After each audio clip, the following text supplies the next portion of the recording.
dia, jo soc en Josep Borrell, soc el gerent de la Fundació Cal Faus. Com sabeu, el Jardí Botànic Marimultra pertany a una fundació, un jardí de propietat privat, una fundació equival a dir, en aquest cas, una mena d'ONG. I aquesta fundació, que va ser creada el 1951 per el propi Cal Faus, avui en dia és la que continua sent responsable de la gestió del jardí, de mantenir-lo com una activitat que dona vida a Blanes, però que també s'encarrega dels seus propis fins fundacionals. I aquests fins fundacionals són la recerca, la divulgació i la conservació. Són 3 pilars que defineixen el que és un jardí botànic avui en dia i que cobren encara més sentit en el context d'aquesta setmana, que és la Setmana de la Ciència. Aquí en el jardí fem habitualment moltes coses relacionades amb aquestes 3 activitats i ens va semblar que era una bona idea explicar-les i fer-les arribar a la gent que pogués tenir interès en saber què passa en un jardí botànic i en concret en aquest que tenim nosaltres més a prop. Llavors vam decidir muntar aquest taller, en diem el Marimultra més científic, aquest any fem el primer i per començar... Hola, bon dia. I per començar doncs vam pensar que era una bona idea dedicar-lo a temes que estem treballant ara mateix, com per exemple l'herbari, com per exemple el programa Fito0 i l'ús d'extractes vegetals per tenir cura del propi jardí i els programes de voluntariat, que potser a nivell d'impacte en la població són els que tenen més força potser en aquest moment. Per tant, vam decidir muntar això i d'agrair a en Fran, que és un investigador de la Universitat de Girona que està estudiant el tema dels extractes, que avui ens acompanya per fer aquesta xerrada, que després tindrà també una part pràctica en el jardí. Ensenyarem on fem els extractes, com els fem i podreu veure com és la infraestructura que tenim muntada. Agraïm a en Carles, que és el responsable de l'herbari i de posar-lo en marxa, que farem el mateix, ens explicarà una mica com va, però també ens posarem mans a l'obra, perquè això de fer un herbari és una cosa molt pràctica i que és una activitat molt interessant i que segur que us gaudirem molt fent-la. I per últim també a l'Anna, a la Montse, a la Caia i a la Minú, que l'Anna és la responsable dels programes de voluntariat, i a voluntaris que tenim actualment en el jardí de diferents programes internacionals o més locals, que s'hagin avingut a venir a explicar-nos les seves experiències. Jo no m'allargo més, només us desitjo que us ho passeu molt bé, que gaudiu molt, que realment complim amb les vostres expectatives. Us faig un petit apunt logístic. Ara farem la part més teòrica o més d'exposicions aquí en aquesta aula, després anirem a la zona del bar del jardí a fer un cafè i ens veurem una mica.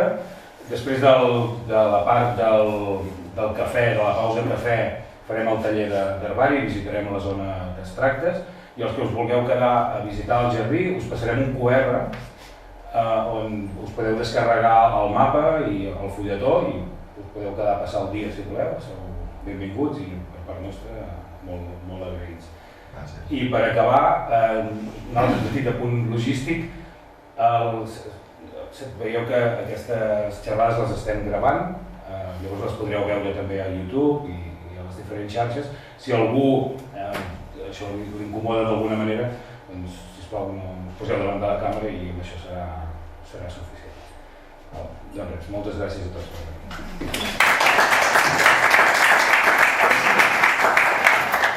Hola, soc en Fran Toledo i us parlaré de les tractes orientals. A dia venia el van trobar a Torroella, però per temes personals no ha pogut venir. En aquest treball parlarem, us diré més o menys en què tracta les tractes orientals i després un petit disseny per veure si funcionava o no, que va ser el TFG que vaig fer. Les tractes orientals no són més que una substància feta a partir d'altres plantes, de les quals, a partir de la fermentació, s'extrauen els nutrients, les característiques més importants, com poden ser estimulació, fungicides i insecticides. Al jardí botànic s'utilitzen 3, que són el cua de cavall, l'ortiga i la consorda. La més general és l'ortiga, és la que s'utilitza en tots els llocs, en treballs i en tot. L'article el que et dona és una estimulació de les plantes, treballa com insecticida, fungicida, aporta nitrogen, fòsfor i potassi. Després la qual de cavall es concentra més en un apartat més defensiu, ja que és coneguda per la seva potència fungicida i per la seva potència insecticida. I la consolda és la que et dona una cicatrització de les plantes, t'aporta també una divisió celular més elevada, per tant una recuperació més elevada dels individus. Vale, Anna? Sí, perdó. Vale. Com hem dit, s'hi pot utilitzar com a fungicida i insecticida. Aquí, en el jardí botànic, s'han trobat casos, per exemple, de pugons, un cop s'ha erosionat els extractes vegetals, com han quedat als pocs dies. Cal dir amb autoritat que quan es fa aquests extractes vegetals, el producte que s'obté s'ha de disminuir. És a dir, per exemple, hem d'utilitzar un 30% de la substància feta i un 70% de l'aigua, ja que té una quantitat molt gran i pot afectar la planta, però en vessant negatiu. Després tenim un altre cas, que són les caparretes, que en aquest cas és molt difícil de treure. Aquest procés va durar uns 3 mesos, que el que fan és provocar una resina a les fulles de les plantes, llavors el que fa és disminuir la fotosíntesi. No és una cosa que sigui molt greu, però pot empitjorar, en aquest cas, la fotosíntesi i fer que no es desenvolupi com s'ha de fer. Llavors, l'objectiu que teníem en aquest treball era, a partir d'un creixement de les plantes, i fer un anàlisi de creixement de cadascuna d'elles, ara explicarem quines utilitzar i tot. Van fer un anàlisi tant químic com físics i a partir d'aquest creixement i anàlisis obtinguts veure una efectivitat de cadascuna dels extractes utilitzats o bé la barreja, com utilitzem aquí. A l'hora de presentar el projecte es va utilitzar l'enciam, el carbassó i els tomàquets. I el disseny es tracta de comprovar si a percentatge del 30% de substància de cadascuna, és a dir, del cul de cavall, d'ortiga i de consolda, com afecta a diferents individus utilitzats. En aquest cas, enciam, carbassó i tomàquet. La cosa és que es van utilitzar 3 fileres, cadascuna amb un tipus d'espècie, que estava subdividit en 5 grups. El grup 1 era el grup que tenia la barreja que s'utilitza en el jardí botànic, que és un 30% del total d'aquests 3 i un 70% d'aigua. El grup 2 era l'ortiga, 30% d'ortiga, 70% d'aigua. El grup 3, cua de cavall, el grup 4, consolda, de la mateixa percentatge estem parlant, i el grup 5, que és el grup control, per veure si realment l'addició d'aquests elements funciona o no funciona. Llavors es va utilitzar a una filera 10 individus per grup, excepte l'enciam, que es va utilitzar 5 testos i es va utilitzar 2 individus en cada test, per la diferència de que com utilitzen menys substàncies perquè es tinguin un control. Bé, aquí veiem l'abans i després. Aquí un cop s'ha plantat les plàntules i aquí a partir del segon mes, més o menys. Cal dir que el rec es feia cada 4 dies, el rec dels extractes. El rec de l'aigua es feia pel matí i per la nit i s'ha de tenir en compte perquè és un control, llavors el que volem fer és que tots els aspectes que s'utilitzen al projecte siguin els mateixos, per tal que no afecti el desenvolupament de cadascun d'elles. Els paràmetres químics i físics que van utilitzar per veure si afecta o no van ser els següents. El creixement es feia el mateix dia que s'utilitzava el rec dels extractes. I la cosa era cada cop que anava a posar els extractes es mesurava la mida de cadascuna d'elles i anava apuntant. Llavors, al final del projecte, un cop ja van treure tots els individus, es va calcular el pes humit i el pes sec. Amb això què volem aconseguir? Volem aconseguir la percentatge de nutrients i d'aigua que té cadascun d'ells. Si nosaltres pensem primer a l'humit i als més, per dir una cosa, és sec i trobem que un 70% d'aigua, un 70% d'aquest s'ha perdut, per exemple, tenim 1 quilo, ¿vale? I quan ho saquem i ho mesurem un altre cop, agafem el pes, pesa 300 grams. Llavors vol dir que un 70% d'aquest individu era aigua i el 30% eren nutrients. I els paràmetres físics que van utilitzar és el potassi, van utilitzar el potassi per espectrometria d'emissió de gasos. La qual cosa també es volia fer la de nitrogen i la de fòsfor, però per paràmetres que no es van poder calcular perquè no teníem el material, potser no va agafar aquestes dades.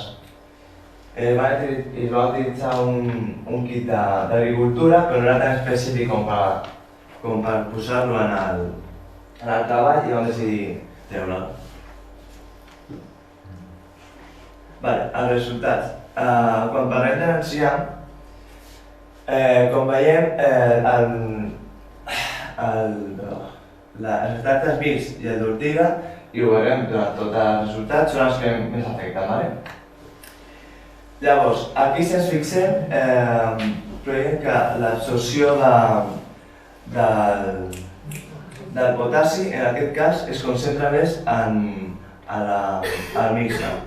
En quant a la massa, parlem més o menys de la mateixa entre la mixta i l'ortiga i el creixement és més o menys igual. És a dir, podríem dir que en el cas de les enciams, aquests dos són els més efectius.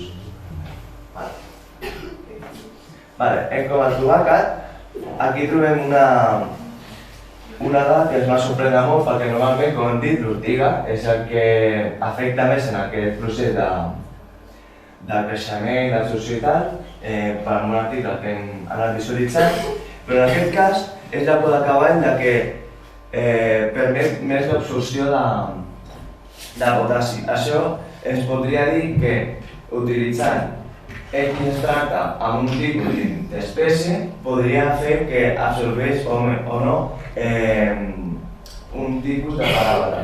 És a dir, si nosaltres agafem, per exemple, no sé,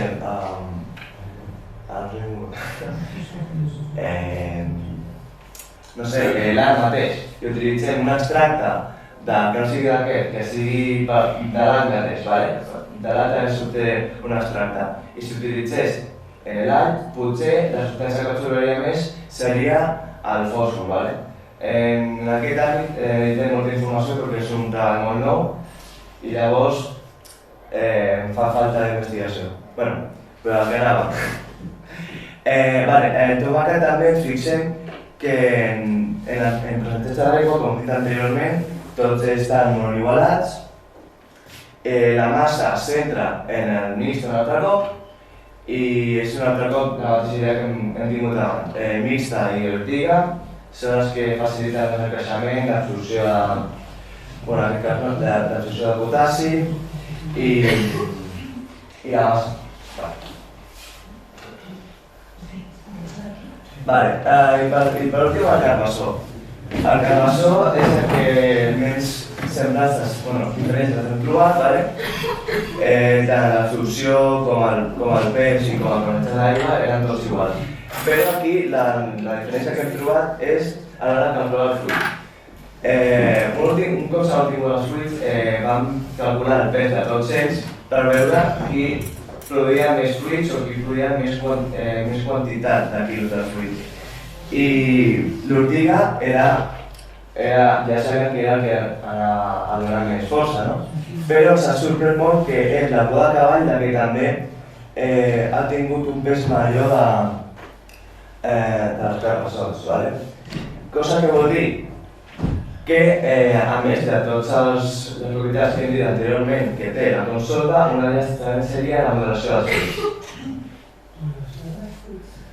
Vale. I per últim, les conclusions que s'han obtingut. Aquest treball es centrava molt en si eren o si eren útils els estats de veritat i s'ha vist que sí, vale? Comparat amb el control, el creixement ha sigut molt millor i també els fruits, com hem vist anteriorment, han sigut més agraciats. Un altre tema que es volia tractar era la combinació dels dos extractes, és a dir, si l'ús individual de cadascun dels extractes era més efectiu que la barrera de tots tres. I com hem vist, el mixta és qui aportava més força i estimulava més a les plantes. No obstant, s'observa que a manera individual l'ortiga és la més efectiva. Això ja ho sabíem, entre cometes, perquè molts articles treballen amb l'ortiga, que és l'extracte que es veu en aquest moment, ¿vale? Ho fa tot, ¿vale? I és un extracte que es veu molt ràpid com actuar. I ja està. Mira, jo voldria afegir una cosa. Gràcies, Juan. Us vull explicar que aquest treball pretén un suport científic que aquí nosaltres fan a dia a dia. Nosaltres fa un parell d'anys que hem deixat d'utilitzar químics i hem passat a utilitzar extractes vegetals, que tenim molt clar que funcionen, ens va molt bé, anem provant, anem assajant aquí i allà, però per obtenir unes dades i tenir unes dades robustes i poder defensar que ens funciona bé, per això hem fet aquest treball més científic, no? I és el que es vol presentar avui, la part més científica del que fem aquí. En l'àrea de conservació això ja s'està fent i es va treballant i llavors anem combinant amb aquests treballs científics per tenir unes dades que ens diguin que el que estem fent funciona realment. Llavors en Ferran el que va fer és el treball final de grau sobre aquest tema, que anirem continuant i anirem polint a veure quins creixements dona cada extracte, quin és la millor, si ho barregem, si no ho barregem. I bueno, només volia apuntar això i Jordi, vol dir alguna cosa més? Una prèvia, simplement comentar que la decisió de deixar d'utilitzar pesticides té molt a veure amb la salut. Aleshores, arrel d'anar a conferències que relacionaven els pesticides amb la salut i veure que hi ha una relació directa entre càncer i pesticides, amb assajos que s'han fet amb dones de pagesos, etc., per gent que porta molts anys en aquestes investigacions, va fer que prenguéssim la decisió de no utilitzar-los. Aleshores, el treball d'en Fran és simplement el que està explicant l'Anna de dir, no utilitzem pesticides, que hi ha un element que hi ha són els extractes fets amb les mateixes plantes, que és el que ens està explicant en Fran, l'ortiga, el quisset, el cor de cavall i el consol són les que es veuen que hi ha més activitat i ens poden ajudar més, i llavors el que diu l'Anna, no? Un cop ja hem decidit no tirar pesticides, un cop hem decidit utilitzar els extractes amb aquestes plantes determinades, anem a veure els paràmetres més científics, és a dir, com podem determinar les característiques de cada una. I llavors el treball del Fran una mica ve a recolzar tota aquesta interrogant i tot aquest repte que tenim entre nosaltres. És la vessant científica d'una cosa de conservació que fem aquí en el dia a dia per obtenir les dades. I res, només dir que treballa en Fran conjuntament amb el Ventura, que avui no ha pogut venir, que ens ha encarregat d'aquest projecte dels extractes vegetals. Que ho sapigueu, que hi ha una persona que s'encarrega d'això. No, volia preguntar com va anar el treball, quina nota va treure? Creu un 8. Molt bé.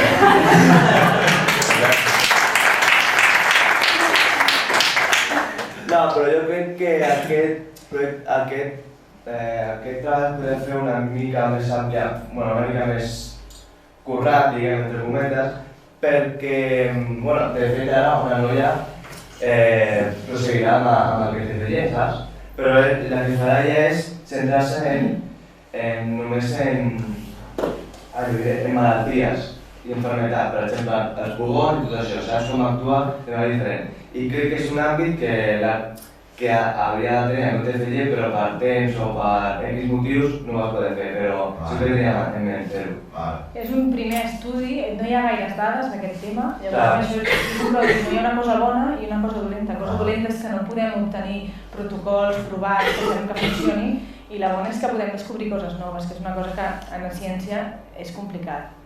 Llavors això és un primer estudi, vam vindre un altre, repetirem això i ampliarem una miqueta més per poder donar aquesta doble vessant, el que veiem que funciona en el dia a dia i el recolzament d'unes dades científiques que ho avalen.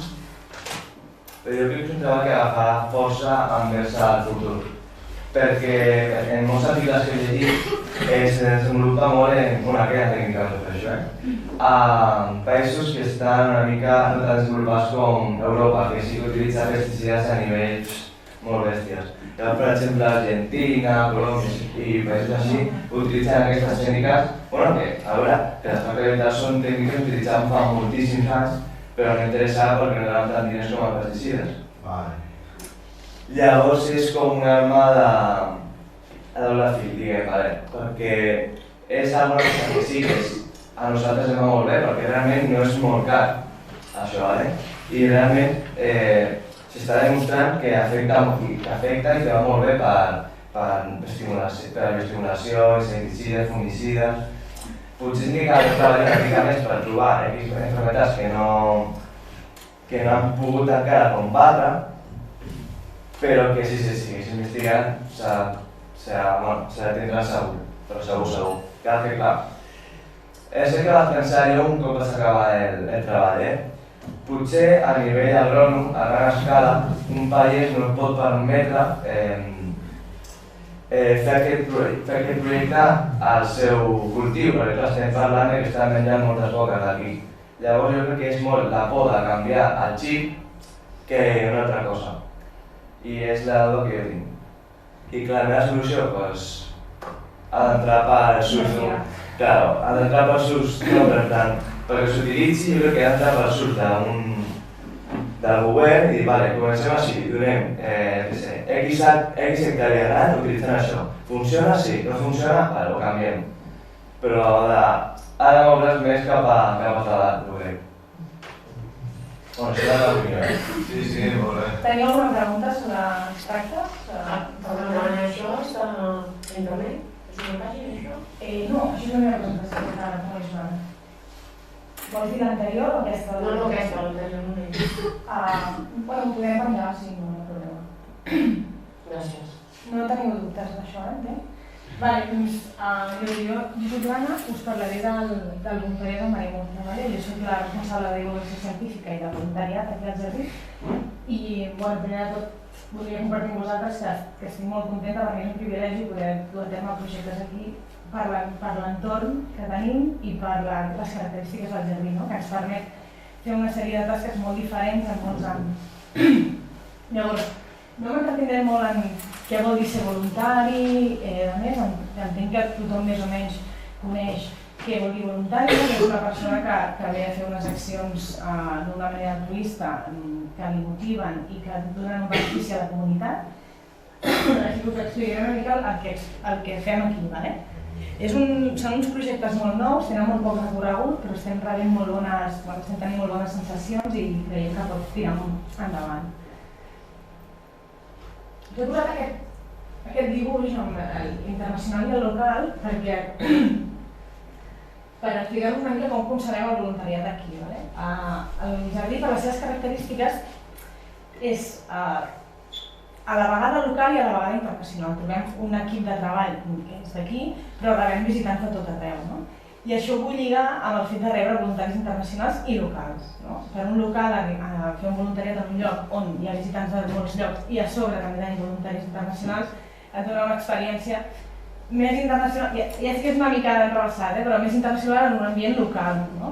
I els voluntaris internacionals que venen es troben que és un lloc on ve molta gent de molts països i que s'integren en un equip local que també afavoreix la inclusió social i en aquest equip de treball. Llavors aquesta frase, perquè vaig trobar en m'agrada molt, que un voluntariat local és una experiència local en un ambient internacional i crec que quadra molt amb com concebem aquí el voluntariat.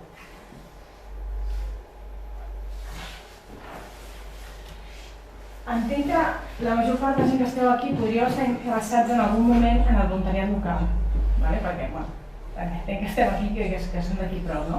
Però tot i així us vull parlar una mica de l'internacional perquè, com us deia, pel jardí està bastant interrelacionat. El voluntariat internacional és una cosa molt nova, ve del IDS, que és el European Voluntary Service, i s'ha convertit en el cos europeu de solidaritat, que engloba tota una sèrie d'intercanvis juvenils, intercanvis de gent que fa pràctiques i projectes de voluntariat. Nosaltres la modalitat que tenim és activitats de voluntariat. Aquest marc, el European Solidarity Corps, està creat per promoure la solidaritat com a valor, augmentar el compromís tant dels voluntaris com de les entitats que els reben perquè sigui una cosa enriquidora per a dues parts, vol augmentar la cohesió europea i fomentar la inclusió social d'aquestes persones que se'n van de la casa seva i se'n van a un altre lloc per conèixer la població on van i no només fer unes tasques de medi ambient, socials o que sigui, sinó d'incloure's en la vida social de l'Anes i en aquest cas. Tot això no us ho llegiré, però són els objectius del programa, crec que estava bé tenir-ho aquí. Actualment, a tot Girona, fa un parell de dies ens van dir que hi ha 4 voluntaris a tot Girona amb aquest programa. I 2 són aquestes dues noies que estan aquí. Les altres dues estan a la Fundació Mona i és una cosa que no és molt comú, encara no hi ha aquesta... No sé, sempre a Catalunya hem tingut aquesta facilitat per l'associacionisme i voluntariat, però ens trobem que no hi ha gaire recursos per fomentar això. Llavors, el que pretén també aquest programa europeu és donar recursos perquè aquestes actuacions es puguin donar. En qualsevol moment em podeu parar per fer-me, si teniu preguntes. Llavors, allò era el programa i això és el projecte. El projecte, està una mica tallat, però el projecte que vam crear per presentar-lo a Europa es diu Solidarity Cities in Marimortra. Les llavors de solidaritat de Marimortra, ara no ho sabia. Llavors, això ho vam crear amb 2 places, amb una durada de 6 mesos, que tenen els objectius de donar coneixement sobre. Abans de ficar-me en això, què vol dir? Un voluntari internacional que rebem no és una persona que li digui mira, fas això, això, això i això i després ja fan les coses. Aquest programa, i així concebem el voluntariat aquí, és una formació, una formació pel que ve i pel que està aquí. Hi ha tota una sèrie d'adquisició de competències que s'assimilen a l'educació formal sent educació no formal. O sigui, es treballa per competències. No sé si tenim algun profe a la sala. Ara actualment s'intenta treballar per competències, aprendre a aprendre, competències matemàtiques, competències digitals, tota una sèrie de competències que a partir d'accions es van adquirint. Llavors els objectius van molt relacionats amb l'aprenentatge. En aquest cas, de la importància de la biodiversitat, amenaces ecològiques, educació i divulgació, cultiu, millorar els coneixements en idiomes, enfortir tot això. Què passa? Que el jardí és un sistema superdinàmic i llavors això ho fa més complex a l'hora de crear un pla de voluntariat, perquè no tenim una tasca fixa que el voluntariat pugui fer tots els dies. I estem molt orgullosos que així sigui, perquè també creiem que és més enriquidor.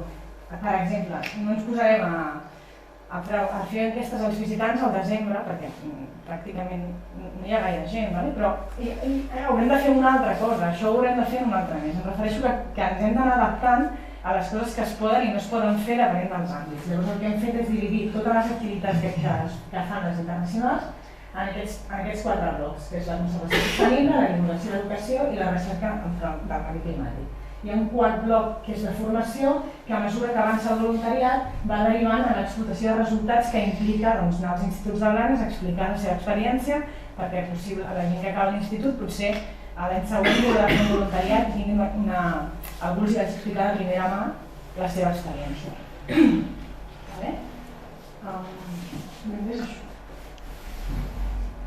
Llavors, teniu algun dubte sobre això? No vull... Hi ha molta cosa, però no vull tampoc passar-me. Llavors, us presento a les noies, que les teniu aquí assegudes, però...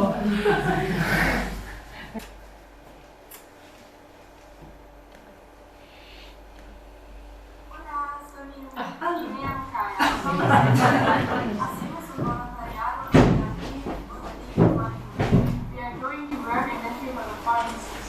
You will have to wait. We chose this project because our village was the perfect place to learn about the botanical garden that preserves different species and helps ensure biodiversity. We have different tasks, for example gardening and also education and dissemination. And now we are very excited to start the project. Més o menys, s'ha sentit, no? I'm sorry, I have to put it in Però, Spanish. perdona, Digues. és que jo no entenc l'anglès. Han fet un vídeo mix entre anglès i castellà perquè van arribar dilluns passat. I llavors elles tampoc no saben parlar gaire català ni castellà. És que no ho he entès. Però bueno, ben bé el que diuen és que es presenten i diuen que han escollit aquest projecte perquè estan interessades en el medi ambient, que estan molt contentes de començar el projecte, que són alemanes i que reben per venir aquí finançament d'Europa. Vale, gràcies. Bàsicament és això. Gràcies. Sí? Bien? Llavors, passem al voluntariat local, ¿vale? El voluntariat local i l'internacional, que per nosaltres us dic que arribem al voluntariat i se'n separa així, però està dins del mateix marc, està regulat per una llei que és bastant nova, des del 2015, perquè anteriorment hi havia hagut molts voluntaris, llavors va arribar la crisi, llavors es van trobar que la gent no tenia recursos per mantenir els voluntaris, va donar la baixa, llavors aquesta llei el que intenta és donar recursos a les entitats del tercer sector perquè puguin tornar a acceptar aquests voluntaris. I que sigui un programa enriquidor, tant pel voluntari com per l'entitat. No és vens i fas 4 coses, sinó que hi ha com una sèrie de... Hi ha d'haver un programa que l'entitat ha d'estar acreditada, s'ha de fer un pla de voluntariat, hi ha un full de compromís i són totes aquestes coses les que hi ha entre l'entitat i un voluntari. D'acord? Com us deia, hi ha una sèrie de... Dins d'aquest procés, d'aquesta burocràcia, es defineixen una sèrie de compromisos i entre ells hi ha els deures de les entitats i els deures dels voluntaris. Per exemple, llegiré una. Els deures de les entitats mantenir un registre en què constin totes les persones voluntàries de l'entitat i de les persones respecte als drets i la dignitat dels destinataris, de l'acció voluntària i dels altres voluntaris amb els quals col·laborin. Tot això, al final, el que intenta és que la persona que vingui a ser voluntària no només faci unes tasques, sinó que s'integri en l'equip de treball com a voluntari. Un voluntari no ha de fer mai una tasca imprescindible per una entitat, perquè llavors estaríem parlant d'una feina remunerada. És una cosa extra que a la comunitat on la van a fer el beneficia i a la persona voluntària també. Potser és una persona que és periodista i ja s'ha jubilat o el que sigui i diu, mira, doncs farem un...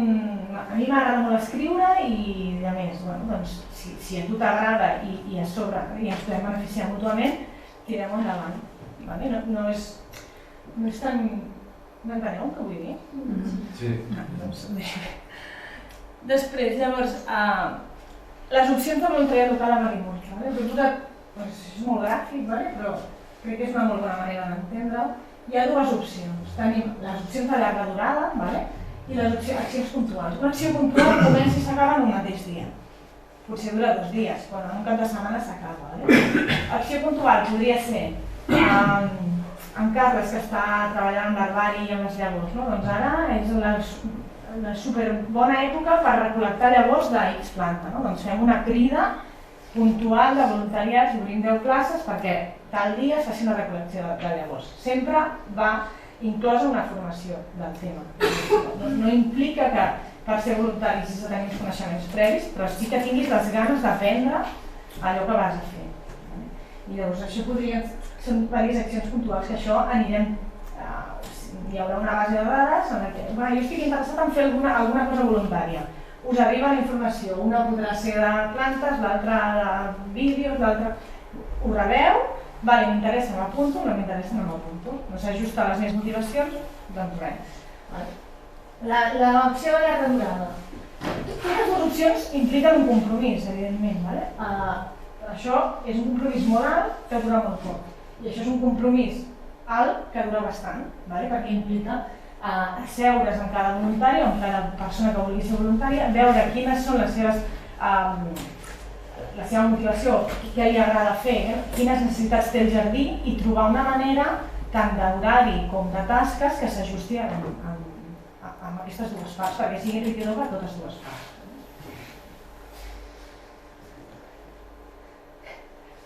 Ens he posat un cas d'èxit d'un voluntariat de llarga durada, que és la Montse, que la tenim aquí també asseguda, i estic molt contenta que ella mateixa us pugui explicar la seva experiència com a voluntària.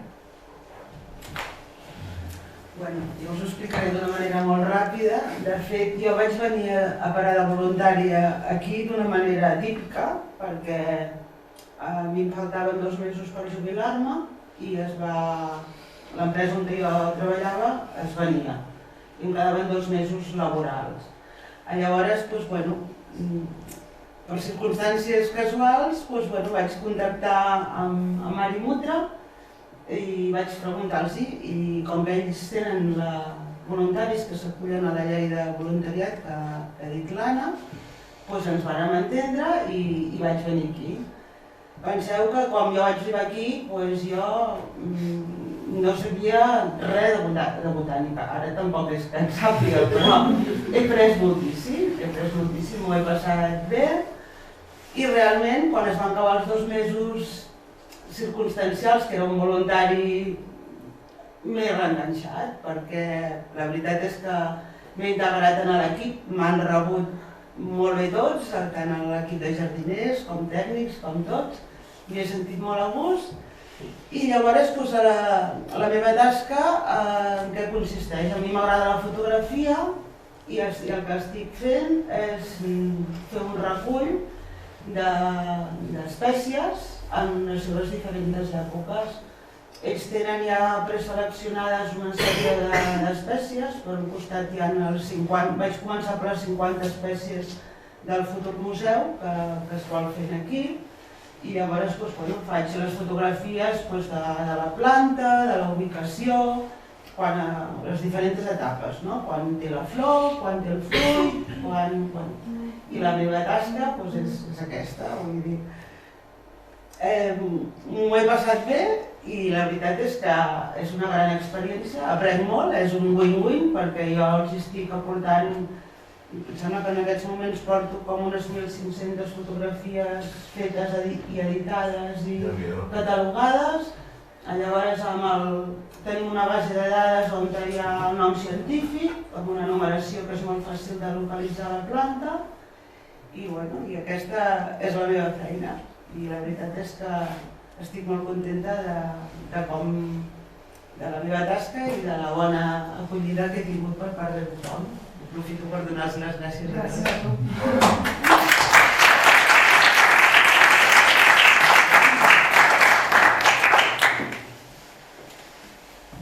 Mira, llavors, bé, les accions locals, les accions puntuals aniran sortint a mesura que anem trobant coses que podem fer amb molta gent i les opcions de llarga durada és qüestió de contactar amb nosaltres i explicar-nos per què voleu ser voluntaris amb Mari Mutra i trobar la manera de que sigui un win-win, i així com ha fet la Montse. La Montse al principi venia tots els dies perquè havia de cobrir aquests 2 mesos i llavors quan va acabar això vam trobar la manera i a ella li va bé venir cada 15 dies un dia, doncs així ho fem. Llavors quan ella li fa les seves tasques, estem en contacte i fantàstic. Si us va bé venir 2 dies a la setmana, bé, un al mes, això de llarga durada és una cosa que ens ha de convèncer a tots, no només a una part, i per això requereix aquest aprenentatge per les 2 parts. Ara de moment només està en anglès la part a la web, aquí pretenem posar un petit formulari per si algú està interessat en rebre informació sobre accions voluntàries que es faran properament. I si hi ha algun dubte o qualsevol cosa, sempre podeu trucar o enviar un correu aquí. Molt bé, gràcies.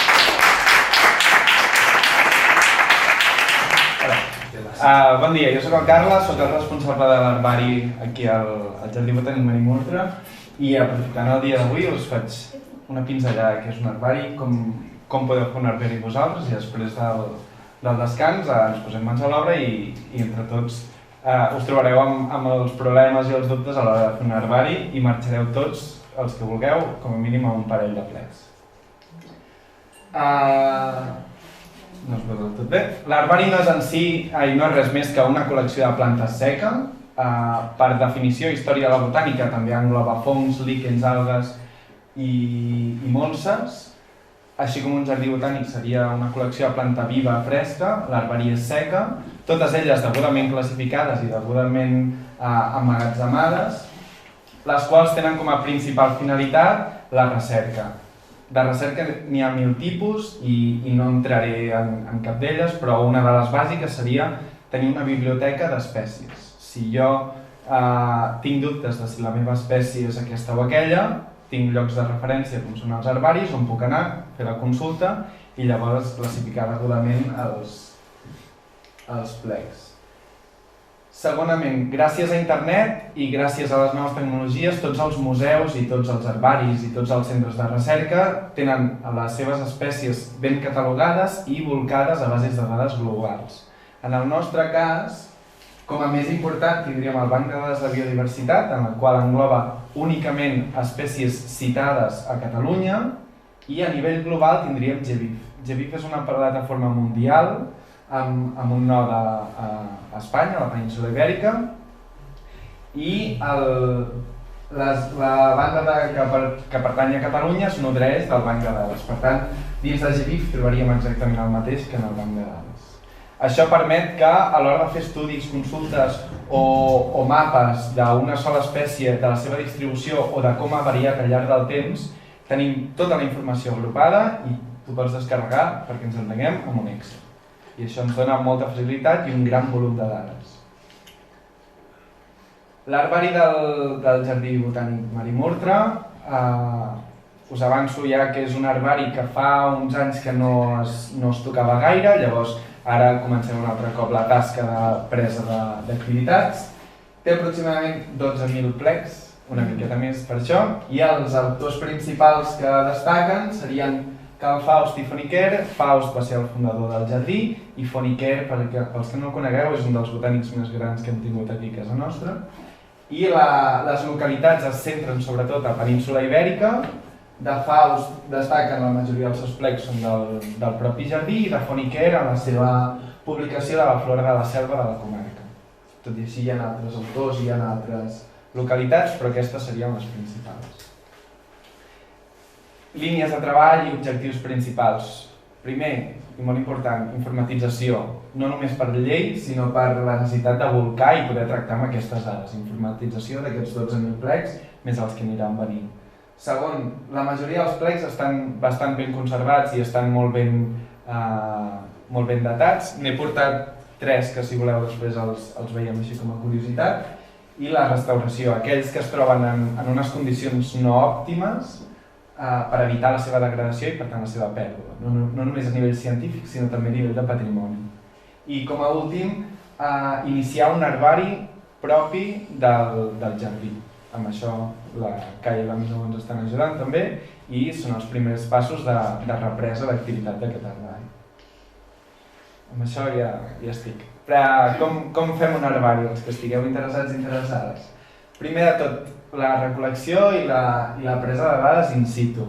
Per això tenim una aplicació que és Tamiadroid, que és del Banc de Dades de Biodiversitat. Els que no la conegueu l'anirem tocant una mica el dia d'avui. És una aplicació molt fàcil, molt simple, que el seu objectiu no és res més que una georreferenciació, és a dir, ens permet que quan estiguem al camp obrim un formulari, posem les dades que necessitem, la pròpia aplicació lligada al GPS i ens dona unes coordenades i també com a punt bo és que podem afegir un tesaure. Un tesaure és un llistat de noms científics. Això ens permet dues coses. Una, que si no sabem si Capillus veneris va amb un guió o no, ens salta o ens dona una opció de correcte. Si no sabem l'autor o no sabem si va amb i llatina o amb y, ens permet no tenir errors ortogràfics i en segon lloc ens permet actualitzar, com també la nomenclatura canvia de tant en quant. Si nosaltres coneixem una planta amb un sol nom, resulta que ara ja està desfasat i n'hi ha una altra, la pròpia aplicació ens salta i ens diu ei, estàs dient això però ara s'escriu així. I com a últim ens permet des de la pròpia aplicació editar les dades. Per exemple, això sobretot és molt útil, ja no només per posar-ho en en un mapa, sinó si jo estic al camp i estic agafant dades d'una planta molt concreta, un arbre, per exemple, un arbust que es veu fàcil i està a l'altra banda del barranc, no necessito anar a l'altra banda del barranc. Des de la meva posició ho marco, me'n vaig a edició, moc el punt i al ser un Google Earth, un Google Maps de satèl·lit ja afinem molt. Com a últim, això ens dona la possibilitat de descarregar-nos un fitxer Excel o un fitxer que puguem exportar directament a un Google Maps, un Google Earth o un ArcGIS. Per tant, tot això són facilitats molt grans. Quan tenim les dades, també com a recol·lecció, intentarem agafar sempre que sigui possible tantes parts com siguin possibles de la planta en la mateixa mostra. És a dir, que no agafarem l'arrel per una banda, la flor per una altra i la fulla, perquè si a mi m'arriba aquest plec que no és meu, puc tenir dubtes de si pertany al mateix individu o no. I segon, de vegades no és possible. Veurem el cas d'una planta herbàcia que l'arrenques i tens totes les parts, però si parlem d'un arbre és com impossible tenir arrel, tronc, tija, flor. Per tant, intentarem agafar alguna cosa que sigui tan representatiu com sigui possible.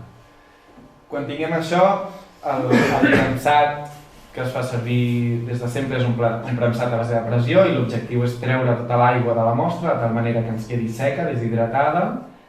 La premsem perquè no se'ns arrugui i no es malformi i això ens permet conservar-la evitant que es podreixi o que ens apareguin fongs. La manera més fàcil, que és el que farem avui també, els plecs acostumen a ser de la mida d'un paper de diari. Obriu un foli de diari, poseu la mostra, tanqueu, a dins amb l'etiqueta, que ara parlarem una mica d'ella, i si podeu també en el propi full, si no sou amants de les etiquetes, en el propi full de diari poseu totes les dades, perquè en el moment de canvi de plecs i de secat, de vegades, si tens 10 no passa res, però si n'estàs fent 70, n'acabes de fer la 70 i et trobes una etiqueta al costat i dius, merda, per això, de quina era? Llavors el més fàcil és això, intentarem que la mostra sigui tan representativa com sigui possible i que tingui una disposició molt oberta, que puguem veure fàcilment les flors, les fulles, totes les parts i aquí en concret tenim papers secants que no deixen de ser uns papers gruixuts que xupen tota l'aigua. A casa vostra us recomano que entre plec i plec poseu un diari sencer. Llavors això, al cap de 24 hores és molt important que feu el primer canvi, principalment perquè aquesta posició només treure la planta en fresc és impossible. La planta està molt urgent, molt fresca i no la posareu com voleu. El que us aconsello és deixeu passar 24 hores amb aquest primer premsat i llavors podeu obrir la planta que encara està maleable i tindreu la disposició que més us agradi. El problema d'aquí és si ho feu això una mica més tard, quan la planta ja està seca o s'està secant, perquè si heu d'obrir una fulla pot ser que us quedeu amb la fulla a la mà o amb el tros que heu obert i la fulla partida. Llavors demana una mica de constància, sobretot a l'inici. Per preguntes, és que vaig molt ràpid, Quan acabem, o si no, mentre estiguem a fora fent l'herbari, aprofitem. I si no, m'atraqueu ara, si no tenim temps, al descans. Muntatge del plec. A casa vostra jo us recomano que no els munteu, que poseu l'etiqueta enganxada, això sí, i la planta suelta. Si tracteu amb cura i aneu amb compte, és suficient. El que no vull que feu mai és ajuntar un celo, perquè el celo no només es degrada amb el temps, es torna groc, sinó que si jo vull separar aquesta part, és molt probable que em quedi amb parts enganxades en el propi celo. Si necessiteu ajuntar-ho, la manera més fàcil i econòmica, jo us recomano l'esparadrap, aquest de paper de farmàcia que no enganxa, perquè és molt fàcil de posar i de treure i no ens malmetria la mostra. Aquí hi ha diferents maneres de muntar-ho. Una seria amb tires, com serien aquestes, unes tires de paper neutre. En altres llocs es fa amb una silicona orgànica que amb la calor es desfà, de tal manera que és fàcil treure i posar, però tot això ja és una mica a gustos i a peticions. Informatització. Si vosaltres ho feu a casa, jo us recomano una fulla d'Excel, entenent que el vostre volum d'herbari mai superarà o rarament superaria els 10.000 plecs i per tant seria la part més simple. Hi ha programes que et permeten fer tota aquesta presa de dades i un del GBIR en té un que és Elysia, que és meravellós i és un formulari d'entrada que igual tu acabes traient una taula de continguts amb tot el que es necessita. És molt útil tenir-ho informatitzat si en el vostre cas, si des de casa voleu fer un, en el sentit de ostres, doncs vull buscar un plec en concret o vull saber en quin estat està la planta que jo tinc o de quines localitats són, jo us ho recomano bastant. I com a últim, conservació. En aquell jardí les plantes es guarden en una sala amb temperatura i humitat controlada. En aquest sentit, evitem la presència d'aigua, per tant de fongs, i també trampes d'insectes i una baixa temperatura per evitar que es degradi. Tot i així, hi ha una revisió periòdica dels plecs per veure que estan bé. En el vostre cas, i també és el que es fa aquí, el que es recomana més és que un cop tenim la planta muntada ja informatitzada, es congela a menys 20 graus o més, un mínim de 4 dies, perquè ens assegurem així matar tots els insectes, larves o postes d'ous que tinguem. Pensem que quan anem al camp i agafem una mostra no comencem a mirar fulla per fulla si té o no té larves, o té la caparreta o té un pugó. Simplement d'aquesta manera, un cop està tot, ho congeles, t'assegures que ja no queda res i ho pots passar a la sala. Nosaltres i els herbaris en si, unes caixes d'herbari, no tenen més, en les que es posen els plecs a dins. En el cas de casa vostra, si us animeu, jo us recomano que ho poseu en caixes grans de cartró, una bossa industrial de brossa, ben segellada, i a dins una bola de naftalina. I en principi amb això seria suficient. Aquesta era la pregunta, sí. Vale. Si en lloc de naftalina es pot utilitzar sílice? El sílice l'únic que et fa és et xupa l'aigua. Llavors no... Només per secar. Exacte. Per exemple, el banc de llavors, el que no tractaré, estan totes les llavors amb una base, dins d'un pot amb una base de sílice. El sílice és d'un color taronja que en contacte amb la humitat es torna verdós. Llavors ens permet, si tu tens el pot i el sílice es taronja, t'està dient que aquell pot és hermètic. Si aquell pot es torna de color verdós, t'està dient que està entrant aire. Per tant, pot ser que malmeti el que hi ha dins. El sílice és únicament com a indicador d'humitat. Gràcies. De res. I dins de l'herbari, finalment, el que fas és, entenent que és un volum molt gran de plantes, es guarden per ordre alfabètic per gènere. És a dir, estarien per gènere i dins de cada capsa de gènere o de cada carpeta apareixerien les diferents espècies, també alfabèticament, i no de família. Acabo. És tan important la mostra de la planta com el que apareix a l'etiqueta, ja que si l'etiqueta ens dona dubtes, vol dir que potser la planta aquesta o no és la que toca o no s'ha agafat on toca. Què ha de tenir una etiqueta? Moltes coses. Si posem l'exemple aquest, es veu suficient. Primer de tot, un número de catàleg, com un DNI, un número de registre únic i exclusiu de cada plec, el nom científic en el qual també hauríeu de posar a l'autor. Això ens permet, al llarg de la història de la nomenclatura, hi ha autors que coincideixen amb el nom, potser per desconeixença, o un autor que descriu una espècie de manera molt àmplia i llavors es separen diferents, és necessari tenir l'autor. També ens ajudaria en coneixement del recol·lector i de l'identificador saber a quina flora s'havia referit. Seria possible, i això són dades bones. La localitat, així com el Tàmia ens dona unes coordenades d'UTM, UTM ens separa el món en quadrícules, quadrícules 100%, per tant estem parlant de 100 km per 100 km, que podríem afinar a 10 km per 10 km, això és enorme. Llavors, en si la coordenada ens va molt bé a l'hora de fer mapes i de fer prediccions, però si jo vull revisar una localitat per trobar una espècie en concret i sobre un mapa haig de mirar una zona 100% o 10 per 10 quilòmetres, és impossible. Llavors, si poseu una localitat és important que afineu tant com sigui possible. Què vol dir afinar? Afinar no vol dir posar Blanes, perquè si jo poso Blanes, no sé on haig d'anar de Blanes. No sé si haig d'anar a la costa, haig d'anar a les Rodalies o haig d'anar al turó d'aquí sobre. Si posem entre Barcelona i Mataró tenim el mateix, hem acotat, però és una línia tan gran i adivina per quin camí ha passat la persona, que és impossible. Tan afinat com sigui possible. Carretera Nacional 2, entre Malgrat de Mar i Pineda, al costat de la Benzinera. Per exemple, això seria un punt que amb un mapa sense coneixement de la zona podríem marcar. Tot i així també és necessari, no es veu, posar la coordenada, en aquest cas us ha de dir que és DG08, això vol dir és 100%, per tant en un mapa ens costaria de trobar. Costa a més l'altitud respecte al nivell del mar, que si no ho sabeu podeu posar entre 1.000 i 2.000, per exemple, però són dades que sempre ajuden. L'hàbitat, en aquest cas tartera, i ens està dient que és una planta que creix entre roques en terres pobres, no? I en aquest cas l'autor ha afegit quina característica té el sòl, un sòl calcari. Això no sempre és possible, però tot això són dades que com més dades tinguis a l'hora de fer estudis i de tractar-les, millor. Molt important qui l'ha agafat, en el cas que sigueu vosaltres el vostre nom, i la data.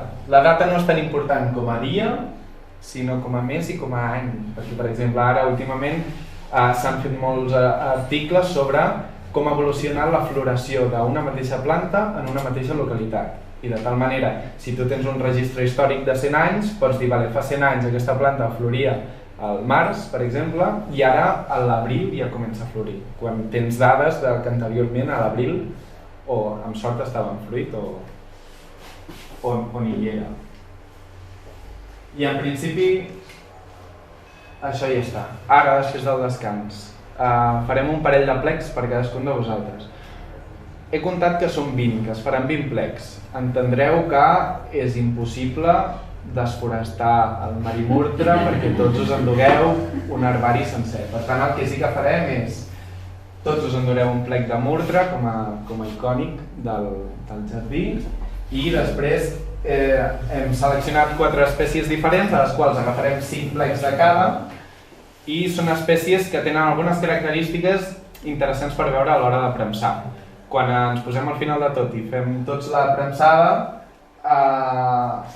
us repartiu-les, us faci més gràcia. Tots una de murtra i les altres són bastant interessants o comuns. A casa vostra, quan haureu de premsar, que aquí no ho podrem fer, amb enciclopèdies com tota la vida i no passa res.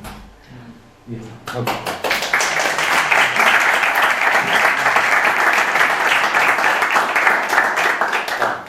Moltes gràcies a tots els que heu explicat i participat avui aquí. Si us sembla, anem per la pausa de cafè. Anirem a la zona del bar. Tots coneixeu el jardí? Avui és un bon dia.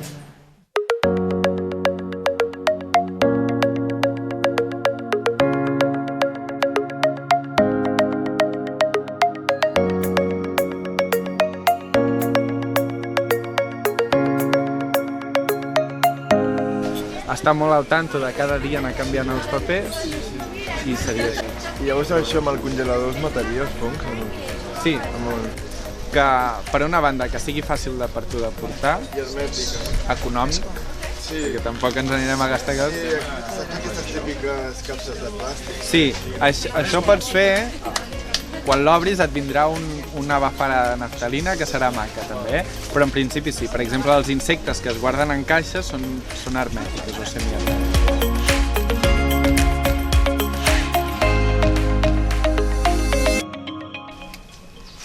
Espígol, el gènere és lavandula, d'aquí al castellà també lavanda, i lavandula dentata perquè la fulla és com serrada, tan maca i tan formosa. Fa la mateixa olor. Família labiades, principals, i totes les plantes aromàtiques que coneixem, labiades. Com a altra característica, tiges quadrangulars, les joves. Ara quan ho agafeu ho veureu. Si parlem de la menta, del romaní, planta fins que no arribem a casa a la premsa, no? Doncs ho posaríem bonament com poguéssim i aleshores amb un boli, un llapis, el que us he dit, no? Posaríem...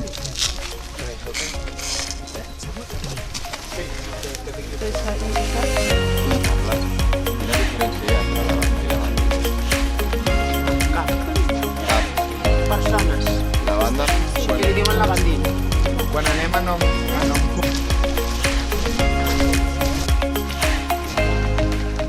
Una planta invasora, que ara ja no tant, però sobretot a l'estiu vorals de carretera es veu que fa unes mantes que direm precioses perquè la flor és molt maca, però en realitat no deixa créixer res a baix.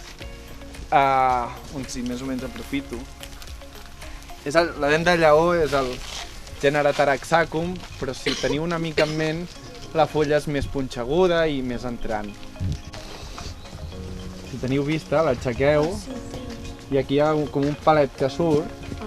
Això és l'estam i són l'ovari.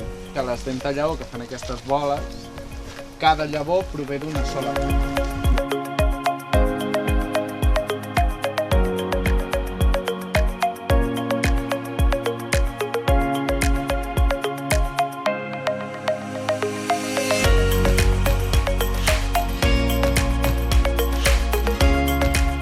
Les corretjoles són unes plantes repents que creixen al costat del camí.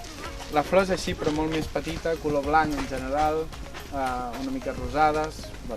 Matabou o matabuey, costilla de buey. Un arbust típic tòpic del clima mediterrani, de terres secs i una mica pobres. Una de les característiques més fàcils és que la fulla té un marge hialí, que vol dir que si ho mirem a contrallum, ara ho veureu, té com al voltant és com molt més clar, com molt fi.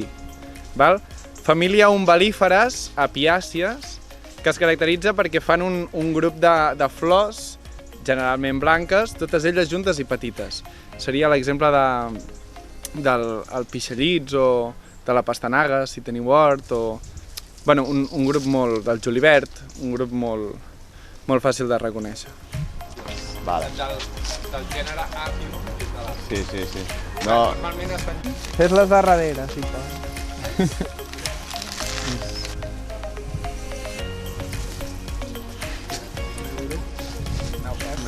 S-U-M. Bueno, sí, clar, si és molt gran i costa. Sí, però bueno, aquesta encara... Els contrallums, però són difícils. Algú té les altres tisores? Mediterrani, com a típica icònica del Jardí La Murtra, molt típica de clima mediterrani també, una planta molt lligada a tot el que és la cultura i a tot el que és les societats, sobretot de costa mediterrània, per exemple, dels seus fruits, que són els mortrons, se'n fan licor a Itàlia, és una planta que encarna els poetes, és una planta que a la Turquia es fan rams de casament que simbolitzen la puresa. Has de tornar a dur. Ara sí, mira. Després vereu, que n'heu trencat.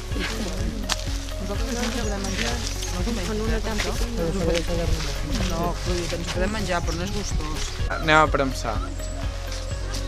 Fa el romaní o romaní d'Austràlia, nom comú que se li dona per la semblança al romaní, però ni fa l'olor ni la flor s'assembla. Aquí podeu veure el que em referia a flor labiada en l'estructura. 2 pètals a dalt i 3 avall, junts. Com un pensament. Però els pensaments estan sueltos. És un altre grup. I a l'invers. Exacte. Bueno, sí, les violes és així. Exacte. Tenim?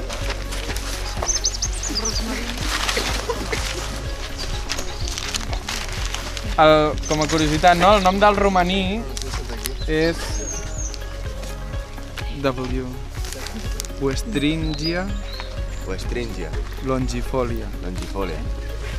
El nom científic del romaní és Rosmarinus officinalis.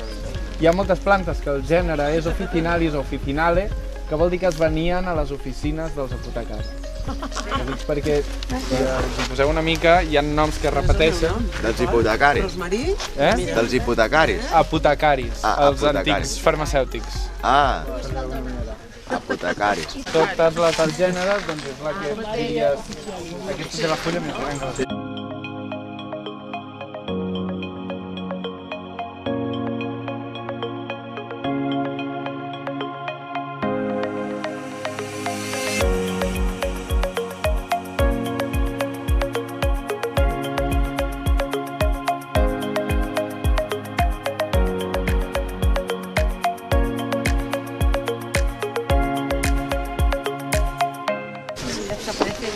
Llavors, la idea és que vosaltres a casa ho premseu, us dono una cartolina base perquè us quedi maco i una etiqueta que hem fet amb els camps necessaris.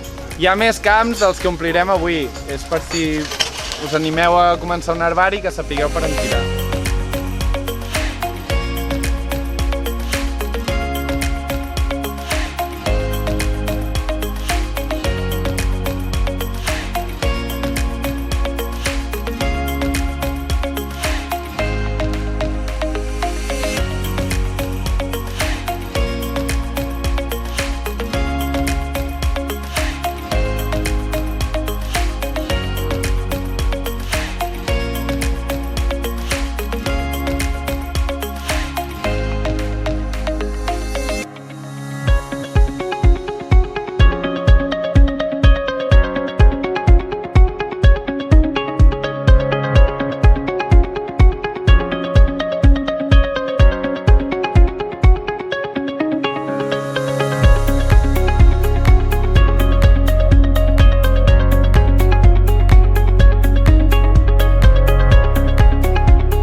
L'altra planta, un altre diari i les enciclopèdies a sobre. Val?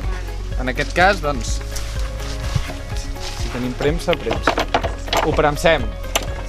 Aquestes 24 hores és quan deixa anar la major quantitat d'aigua. Per tant, demà, aprofitant que és cap de setmana, el diari sencer el deixem assecar-se i en posem... Obrim. Si se'ns ha enganxat, la movem una mica, les fulles es podran moure més bé. Per tant, les posem obertes, que sigui tot ben maco, tal. I llavors el que fem és canviem els diaris.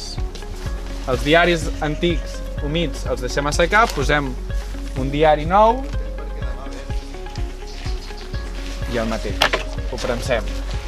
Al cap de 2 dies, de tant en quant, aneu fent un ull, aneu canviant aquests diaris fins que ja veureu que la planta està seca. Llavors què fem? A la cartolina enganxeu l'etiqueta amb la planta i ara us dono un paper d'aquest per protegir-ho tot i farem una mena de carpeta.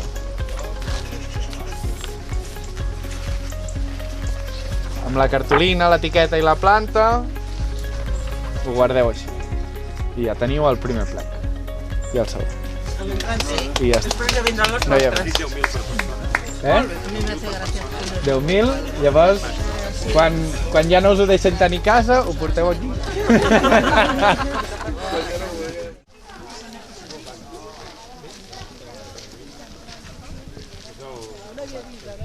Com digueu. Vinga! Vale, llavors aquí ens preparem totes les tractes i tal. I realment la producció és molt fàcil, ¿vale? S'utilitza l'aigua de la pluja, molt important, perquè és més neta que la... Bueno, ja afecta més a la substància i perd eficàcia. Llavors s'utilitza l'aigua de la pluja i la col·loquem al bidons de plàstic normalment. Per cas de fusta solen perdre la substància i perdre la força de l'extracte. Llavors, aquí al Marimurtre s'utilitza el pes sec, ¿vale? S'utilitza la planta en estat seca, que s'utilitza 1 quilo de planta seca i 9 d'aigua. Llavors, això radica la fermentació. És a dir, col·loquem, aquí no ho veureu molt bé ara, però bueno, es col·loca l'aigua i la substància, i llavors, quan sabem com està fet? Normalment dura 8 dies, si és a l'hivern o així, i si és a l'estiu es fa més ràpid, 5 dies o així.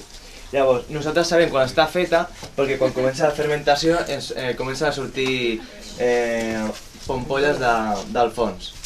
I sabem que ha acabat quan es fa una capa d'escuma, llavors ho traiem, perquè si ho deixem es podreix. Llavors el producte es fa malbé. Llavors, per remenar-ho, no sap molt bé encara com es fa, si és correcte o no, però aquí s'utilitza l'oxigen.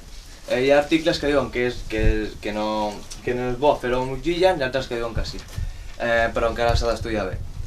Llavors la cosa seria, un cop tenim la fermentació aquí, a veure, està el botó aquest.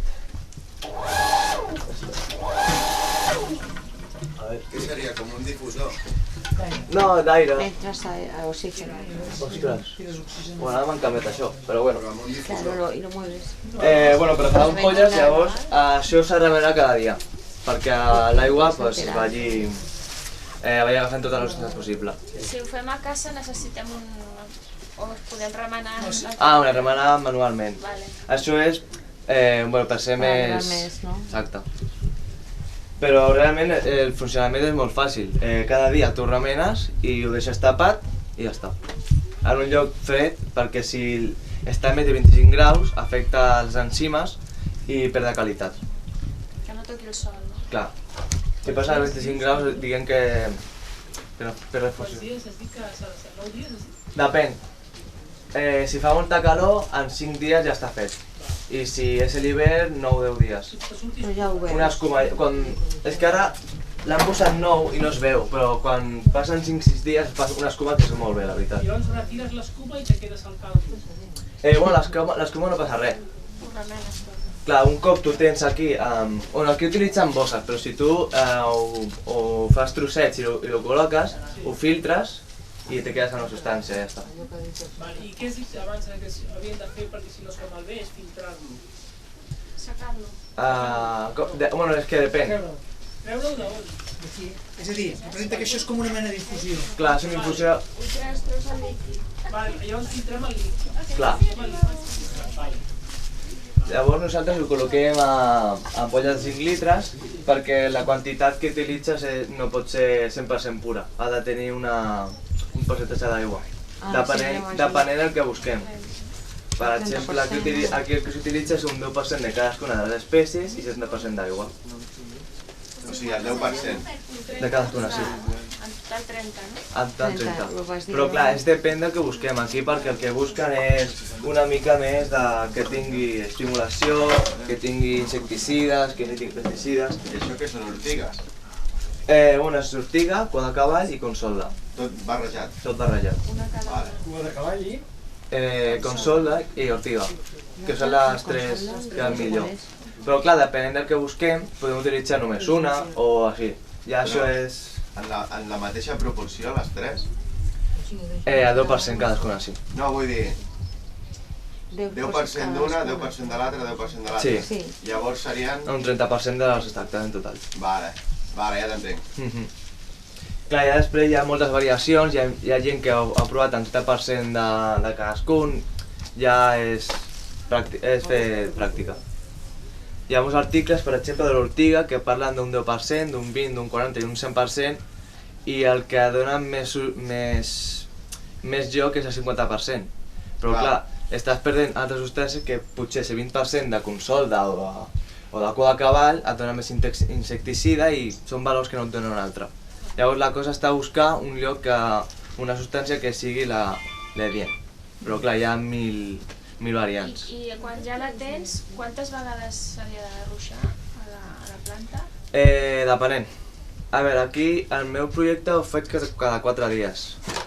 Diàriament no pot ser, perquè també malgasto una mica la planta, però a 4 o 5 dies jo crec que estaria bé.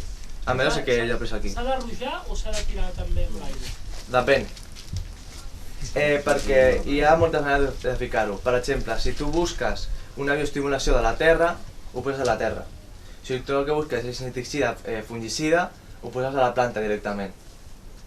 És depenent del que busquem. I hem d'esperar que estigui la planta malament o és una prevenció també? És preventiu també. Ja s'ha comentat abans que no és com els pesticides que perden força perquè els pugons, per exemple, se fan immunes. Tu, un cop fas això, no hi ha immunitat possible, no es poden adaptar a aquest canvi. I és per això que són molt efectius també. I si el guardes allà, els bidons, quant de temps el pots guardar? Un any. Wow, muy bien. Un any, 6 mesos, sí. Si estan ben...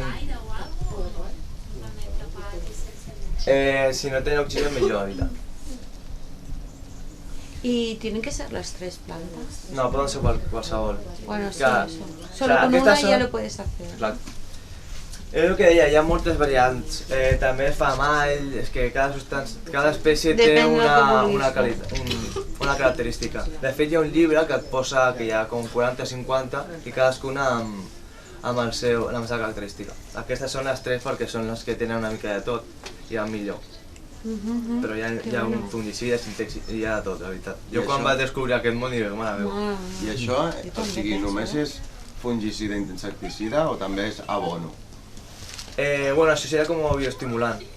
Ajuda, per exemple, a l'absorció de nutrients. Aporta nitrogen. Clar, amb nitrogen, fòsfor, de tot. Es caduca. Llavors són de producció ràpida, saps? Però clar, potser fer una decocció dura res.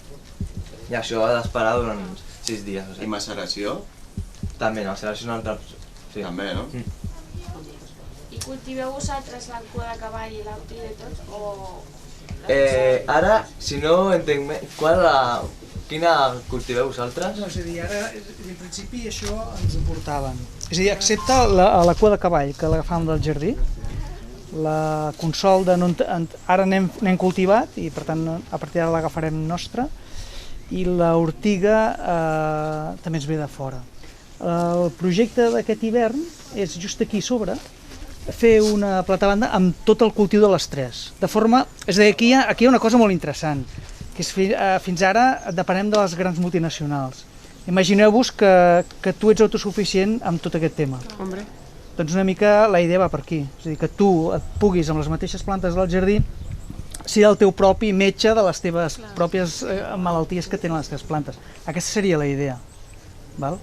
Inclús plantar al costat de les plantes aquestes potser és beneficiós també? Bueno, això és un altre món, Això és un altre món, perquè pots plantar per retreure insectes, pots plantar per tema de fer fora insectes com nematodes d'arrels, això és un altre món, No, això seria simplement el substitut de pesticides per extractes de plantes. Que hi ha una cosa que és interessant d'entendre, que ho ha apuntat ell, que és, ara fins ara el tractament era curatiu. És a dir, tenim pulgó, pum, tractem per matar-lo. Ara tenim fongs, pum, tractem... És a dir, aquest sistema és un sistema com molt més laxe, molt més tranquil. És a dir, fem tractaments preventius. No només a la planta, perquè ara, per exemple, l'Aventura està fent el primer tractament preventiu d'hivern. No només tracta les plantes, sinó fa, per exemple, una batuda tota la següent. També tracta la terra, perquè això és un bioestimulant també per als microorganismes de la terra. És a dir, el concepte és diferent. És a dir, el canvi de xip és el que més ens costa. És a dir, no hem d'anar acció-reacció, sinó hi ha una altra filosofia de... De no arribar-hi. Sí. Sí. Prevenir. Es necessita molta planta? Sí. No.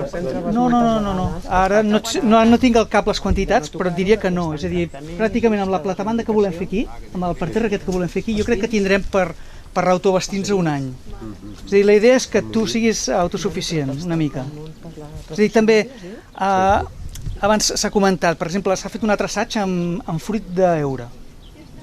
Amb fruit d'heura, perquè vam fer un assaig per al morrut de la palmera amb extracte d'heura, que no ens va anar bé. Per tant, també s'ha de dir el que va bé i el que no va bé. Vam fer no només pel morrut de la palmera, sinó també per la paisandícia, la papallona que ens afecta als margallons. Tampoc ens va anar bé. O bueno, ens va anar igual de bé que els pesticides, per tant, tant és. Vull dir que almenys pots treure pesticides si vols. Però en aquest cas concret no ens ha funcionat. És a dir, tot l'assaig que ha fet en Fran i els que anem fent posteriors seran per anar a intentar afinar aquesta tècnica, que és bastant nova, que no és nova, És a dir, les bruixes les cremaven perquè feien això, És a dir, el que feien les bruixes és això, Això és el que feien les bruixes, per això les cremaven. Vull dir que això... Ja fa olor de cremat aquí. I el Monsanto de l'època, I ara, clar, és a dir, ara retornem, és a dir, ara que ja ho hem perdut i que no en tenim coneixement, ara ho tornem a intentar enganxar. I ara les universitats, els laboratoris, estan fent això. Però 80, 90 anys enrere, com tractaven les plantes la gent? Quan no hi havia insecticides... No, però les dones que normalment estaven associades als horts, que eren els que feien els horts, que era el que feien tots aquests extractes. És a dir, els coneixements estaven dintre de les dones, la tenien les dones, el coneixement. Que sigués amb l'embrique, vaja. La pedra blava, que en deien, l'òxid de coure, que se'n diu.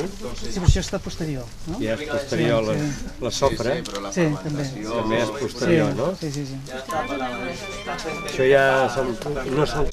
És l'endoteràpia, el que fan és fer un forat. Sí. El problema que té l'endoteràpia és que el forat et queda. Quan ha d'arribar. Sí, et queda.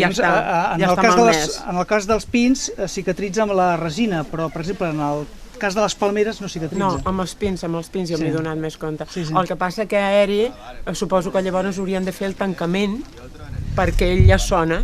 No, el que es fa és s'utilitza un bacteri que és el Bacillus thuringiensis. És un bacteri d'origen natural.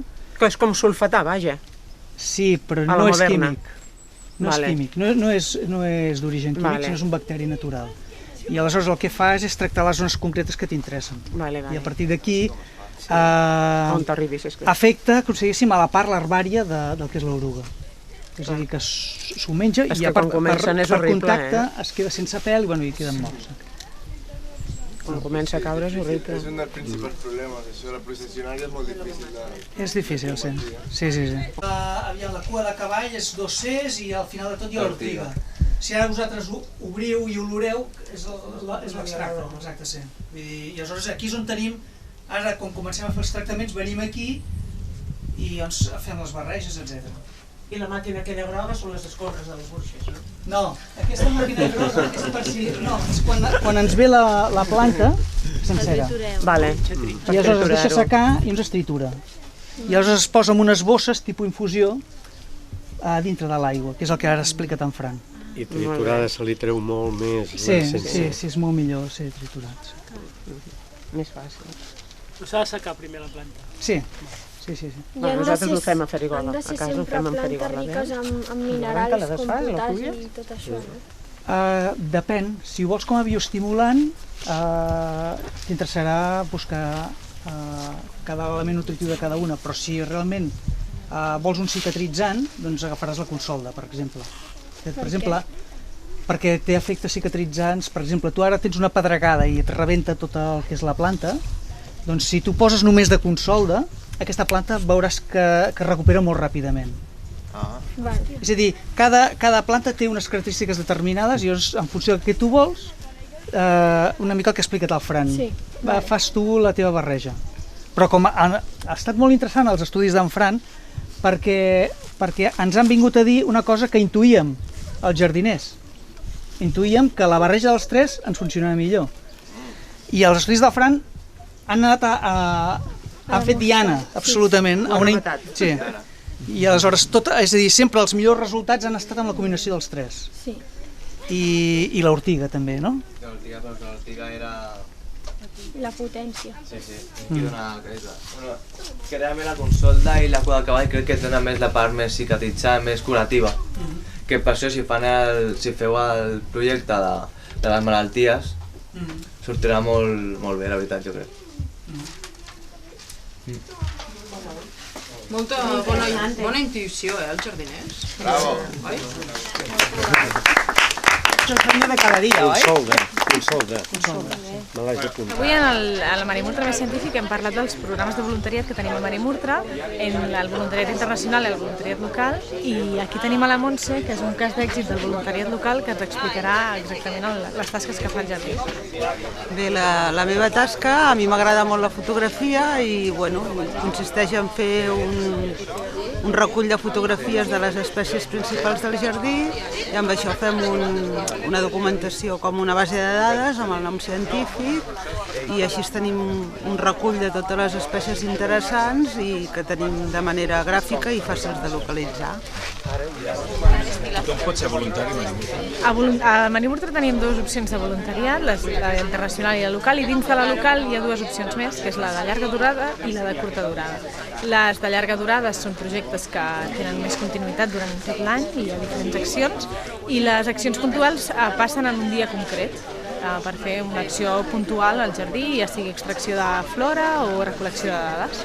Qualsevol persona pot ser voluntari en Mànim Ultra, només s'ha de ficar en contacte amb nosaltres i veure com podem ajustar-nos a la motivació i l'interès d'aquesta persona fent una cosa que també beneficia el jardí. Bé, molt interessant. A mi m'ha servit per reforçar els coneixements perquè estic fent un curs de control i gestió forestal i el tema de botànica i així m'interessa molt, m'ha ajudat molt. Sí, la veritat que és molt interessant i sempre va bé aprendre més de plantes i el fet de fer l'herbari ens ajuda també a tenir més idea de com va tot això. Doncs bé, els extractes vegetals no són més que una substitució dels productes químics dels pesticides per pesticides naturals. És a dir, els extractes naturals no afecten ni al medi ambient, ni a la salut de les persones. Llavors, aquesta substitució és un adient al canvi. Llavors, el meu treball consisteix en fer la pràctica d'aquests extractes vegetals a la part teòrica, a la part pràctica, perdoneu. Llavors, hem agafat la mateixa substància que utilitza el jardí botànic, la mateixa presentació, les mateixes plantes, espècies i tot, i hem utilitzat un disseny de projecte per veure si això funciona realment. I el resultat ha sigut bastant satisfactori. És fantàstic. Vaig fer la setmana passada la del rebost i va ser una passada, però aquesta ha sigut el complement. Jo també he pres que com es diu ara, el murtre no només és origen de costa, que també és, o sigui que no viu al costat d'oceans, que també viuen, que només viuen aquí al Mediterrani. També he pres. Que és d'origen ara? És d'origen ara? Sí.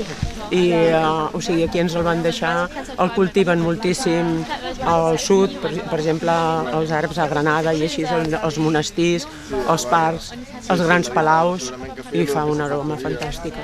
Hem començat el dia explicant què és un herbari, com funciona l'herbari aquí al Mànim Ultra, i hem ajudat a tothom que ha vingut a iniciar el seu herbari, que és com ha de seguir aquesta tasca tan exhaustiva. I tot això s'emmarca en una setmana de ciència que crec que hem aconseguit que la gent es senti molt implicada i toqui de primera mà tant les metodologies com els materials necessaris i engrescant a la població que s'uneixi en aquesta tasca. Fantàstic.